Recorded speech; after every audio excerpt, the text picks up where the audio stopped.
Coming up on this edition of MU Report, Marshall University scores big in college ratings. Crystal Phillips will have this story. Dalton Hammonds joins us to give us the update on her basketball, football, and more. And Ashton Bias tells us about those Christmas bells you can hear all around campus. MU Report starts now. From the campus of Marshall University, this is MU Report.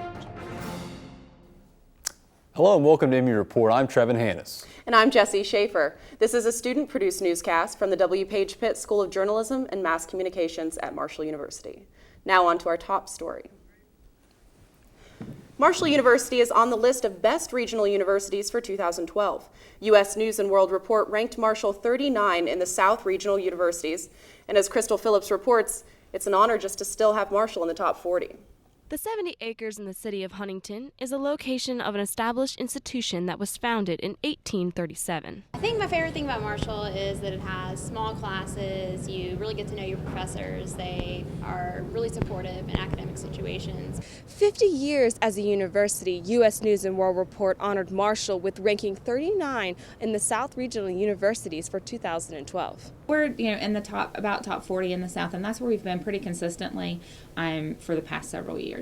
When compiling the results of school rankings, U.S. News & World Report collects statistical information from the colleges themselves. Number of students at undergraduate, graduate, professional levels, the majors that we offer, the student activities that we have, how many beds are in our residence halls. So there's a lot of little pieces of information that we send to them. Marshall's mission states, "It is a place where campus soon becomes home. It's a place where classes are small and programs are strong." With promises like these, Marshall seems to be climbing the academic ladder one step at a time. Crystal Phillips, MU Report. For more information about the U.S. News & World Report ranking, visit the website at colleges.usnews.rankingsandreviews.com/bestcolleges. With the end of school in the next few weeks and finals coming soon, many students are spending a lot of time studying in various parts of campus. As Aliana Tejas reports, many students have begun preparing for finals in the weeks to come.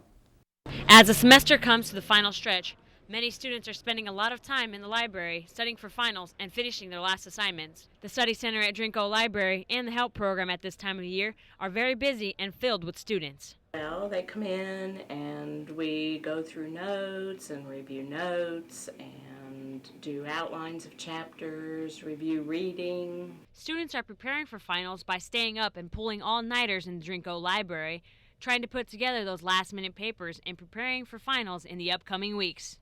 Basically, I'll ask my professors what they expect of us for finals and what they need on the finals, how the finals are going to be laid out. Then sometimes I do a little bit of studying here at the Help Program or the library. For lower classmen, I would definitely recommend going and getting help somewhere because it'll pay off in your grade. As students prepare for finals in the upcoming weeks, it'll be a little harder to find a spot in the Drinko Library. This happens to be one of the busiest time of year for the Study Center. Aliana Tejas, MU Report. Final exam will begin December 6th for 3 p.m. classes and December 8th, for all other exams. The last final this semester is December 13th.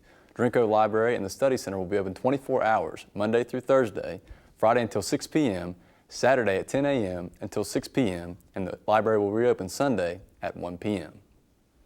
It's that time of year again. The flu season is back and cold weather is here. Students all over campus are bundling up and getting ready for the winter months. As Corey Oxley reports, students are taking every precaution to avoid getting sick. This year, winter starts on December 22nd, but students on campus are already feeling the cold temperatures. In the month of November, students have seen temperatures as high as 73 degrees and lows around 23 degrees. Students on campus have already bundled up a few times to fight the varying temperatures. Of course, long sleeve shirts, always going outside with a jacket. It gets really cold outside. I see a lot of people wearing hats. I don't particularly like the hats myself, but... This month, students have seen wind, rain, snow, and warm sunshine. Each week, the weather is proving to be different from the last. Scott French talks about the different things he does to avoid getting sick. Well, right now I'm wearing a pretty heavy pullover fleece, which is keeping me warm, and I'm staying out of the cold, keep my ears covered, and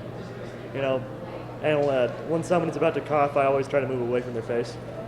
students could come here to Pritchard Hall and get their annual checkups and their yearly flu shots. Hopefully this year the winter won't be as bad and the flu bug will stay away. Corey Oxley, MU Report. The lows for next week are looking to be freezing. Students can go to Pritchard Hall during office hours to schedule a flu shot. Marshall University recently lent a helping hand to military families. Dalton Hammonds has the story. Military spouses received a day to themselves recently during Military Spouse Day. The spouses obtained information for online courses, underwent makeovers, and had a luncheon all in one place. The event gave spouses of all branches of service a place to come together. You have the kids, you have the pets, you have to take care of the house. And it's just really nice to talk to other people that understand and are going through the same things that you're going through. The spouses all had different stories. Karen Frazier is patiently waiting for her husband to retire in 2 years after 30 years of service. Natalie Valdez recently found out her child is due on the 4th of July. Whatever the story, it was a day the spouses earned. I think they're really enjoying feeling special for a day and having a day all about them, having their makeup done, having the luncheon, as well as getting those resources. And it's something that they really deserve. This was the first of what Sweetman hopes will be many military spouse days. It's just one way the green and white shows support for those defending the red, white, and blue. Dalton Hammonds, MU Report. With the holidays around the corner, it seems as if people get into more of a giving mood. Some local people have gotten into that giving spirit by setting up a food drive. Punch hunger in the mouth. That's what some people around the community plan to do this holiday season. A group of friends organized the event and got local businesses involved. We were goofing off at work one day and someone complained about being hungry and I said punch it, and somebody else said punch it in the mouth. I said it's punch hunger in the mouth, and it happened. Irby immediately picked up some speed with businesses jumping on board. Myself, Brandon Irby, Fat Patty's, Barbersville and Huntington, Bottle and Wedge in Heritage Station, and Tattoo Mafia, Steve Anderson's tattoo shop in the plaza, are setting up food barrels to help raise canned food, non-perishable items for needy families. I thought it was a great idea with this whole punching hunger in the mouth. My tattoo shop, Tattoo Mafia, is going to be doing the screen printing, going to make the shirts and donating the shirts to this amazing cause. Others say they simply want to help the community.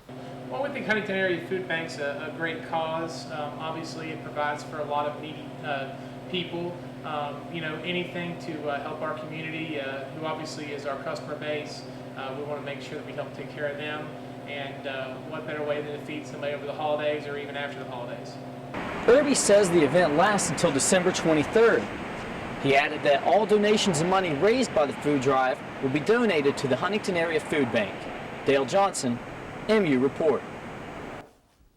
Dalton Hammonds joins us now to check his sports. Dalton, the Thundering Herd football team recently had a big win. Basketball team is not the same story. Yeah, Trevan, after a 5-0 start, including a win over Cincinnati, the Thundering Herd men's basketball team suffered its first setback of the season at the hands of rival Ohio University. Marshall lost the game by a score of 70-68. The Herd was plagued by poor free throw shooting, going just 21 of 28 from the charity stripe. Not one of my guys, I can assure you, as mad as as upset as I am, disappointed how we played, how I coached, how I got my lack of ability to get this team ready to play tonight. Okay? All right? Then none of them went up to the line trying to miss free throws. Down by 12 with just over 5 minutes to play, Marshall cut the deficit to 2 points. But a last-second DeAndre Kane shot was off the mark, sealing the win for the Bobcats. The schedule does not get easier for the Herd as they take on Iona on Sunday, following a game against nationally ranked Syracuse on December 6th. The 34-27 overtime victory over East Carolina University marked the last home game for the 16 Marshall seniors on the football team. While the 6-6 record allows the team one more game, the November 26 win was bittersweet. On November 26, 16 members walked out of the Shuey building into Jones C. Edwards Stadium for the last time. For senior players like Vinnie Curry, Omar Brown, Rashad Jackson, and Ryan Tillman, the contest against the Pirates marked the final opportunity to don the green and white in front of the home crowd of Herd faithful. To these seasoned veterans, it seemed like their time at Marshall flew by. It's been pretty fast, but a full 4 years for me. I still remember the first time, putting on the green and white right out of the tunnel, and the fans and everything. This year's senior class has been through a lot, from the changing of coordinators to winning a bowl game back in 2009, and even a change at the head coach position. But through all these circumstances, these players have grown closer together and formed a family. I love every single one of these guys. I mean, a lot of us, each and every one of us faced a whole bunch of adversity, but, a lot of us overcame, a lot of us didn't, but, I mean, we still don't point fingers and, we're still friends. We'll still always be friends. For head coach Doc Holliday, this won't be the first time he's seen a senior class leave, but says that it never gets any easier. It's hard to watch guys. It's fun to watch them grow up and move on and see how much they've progressed and get their degrees and all those kind of things. That's the important thing, but it's always hard when they walk out there for the last time. Some members of this senior class will get a shot playing football at the next level. For other players, this will mark the end of their playing time dating back to the Pop Warner days. However, the dedication and hard work they put in during their time as members of the Thundering Herd will keep them alive in the minds of Marshall fans forever. Aaron Payne, MU Report. The Thundering Herd seniors' last game will be the Beef O'Brady's Bowl St. Petersburg against Florida International University. Marshall Volleyball ended their season on a positive note by defeating rival West Virginia and reclaiming the Golden Ball Trophy. It was the 9th victory for the Herd over the Mountaineers in the last 10 matches. The team finished with a 10-21 record. Marshall was led by senior Cameron Yoho and junior Abby Thomas, who combined for 692 kills for the season. And now you're up to date on Thundering Herd Sports. Jessie, back to you. For the past 8 years, the Marshall University Marathon has drawn runners from all over the area to come and take part in the 26-mile race. Well, I think this event and any other event that we have that promotes physical activity is going to be important for this generation of youth. I think it's important for the community alike, getting people out here, getting them involved in being physically active. It's going to promote healthier behavior. The race took place from 7 a.m. until around 1:30. Those interested in participating in next year's race should check out www.healthyhuntington.org/HIMG. With the holiday season finally here, Marshall students might be noticing more pep in their step while walking to class.